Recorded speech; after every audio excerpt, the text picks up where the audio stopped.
No, but Bill Zito has twins. So that's a whole different world. He was explaining the first few weeks at home with two newborns, but just great, huge smile. And as you can imagine, walking in the room full of joy. Everybody's really healthy, but there had been some potential concerns there, so it just turned out great. Mom's doing great, kids are good. So as you all know, everything changes and it never goes back the same. So he's in the world with the rest of us now.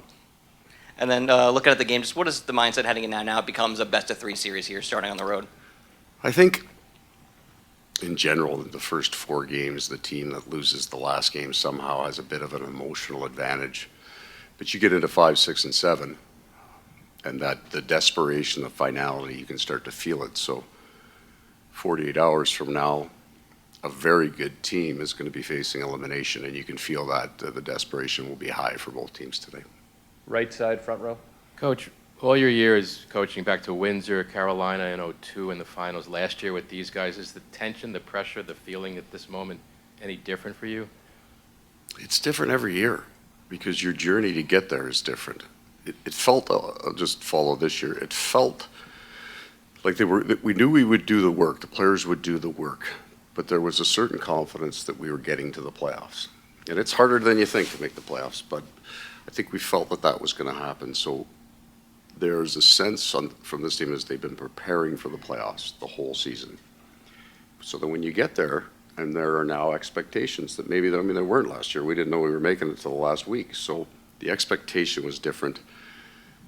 And that also, I think there's also a greater sense of hope. We were losing bodies left and right last year, and we were just hanging on and scratching and clawing. This year, we've been fortunate so far to be healthy, and there's a lot of hope. Left side, front row.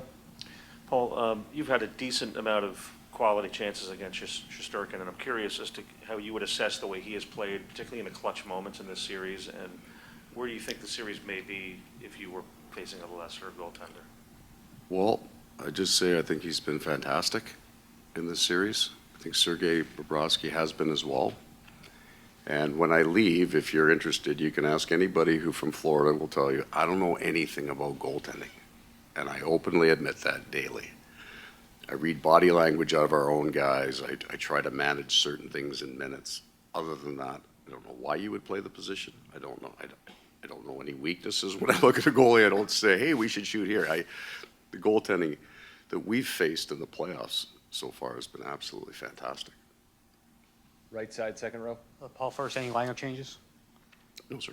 And with the fourth line, how did you feel that Okposo and Lawrence did in Game 4? I liked them. I liked that they generated a few good chances. I liked their zone time.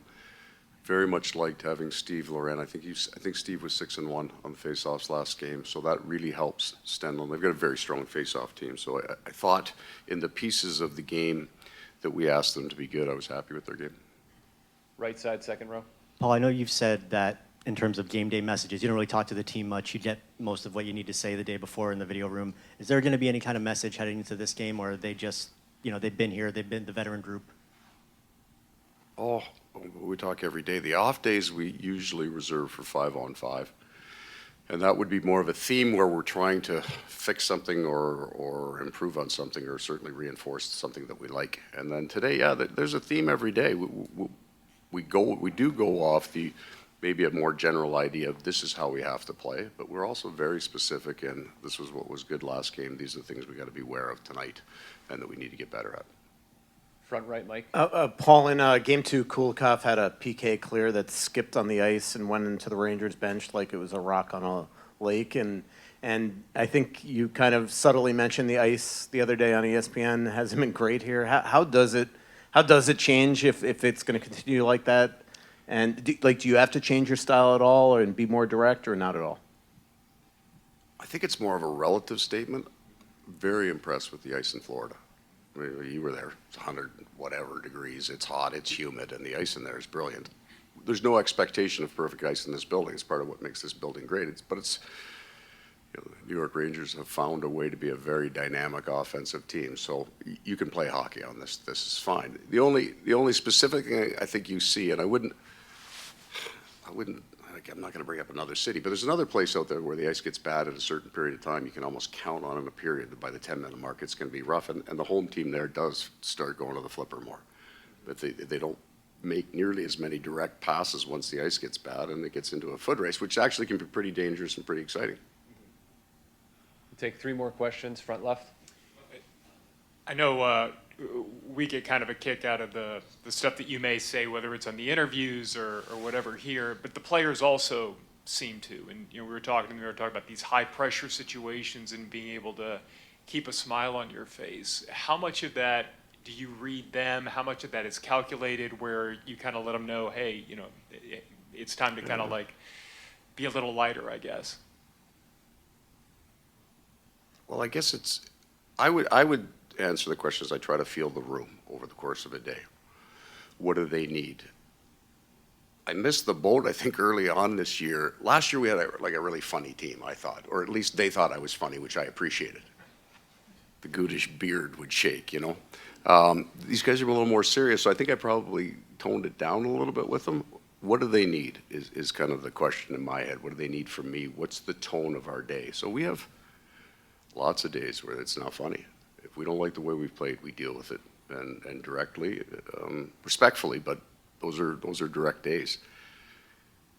I think all I'm trying to do, other than read the team, is to make sure everybody understands what an incredible time this is.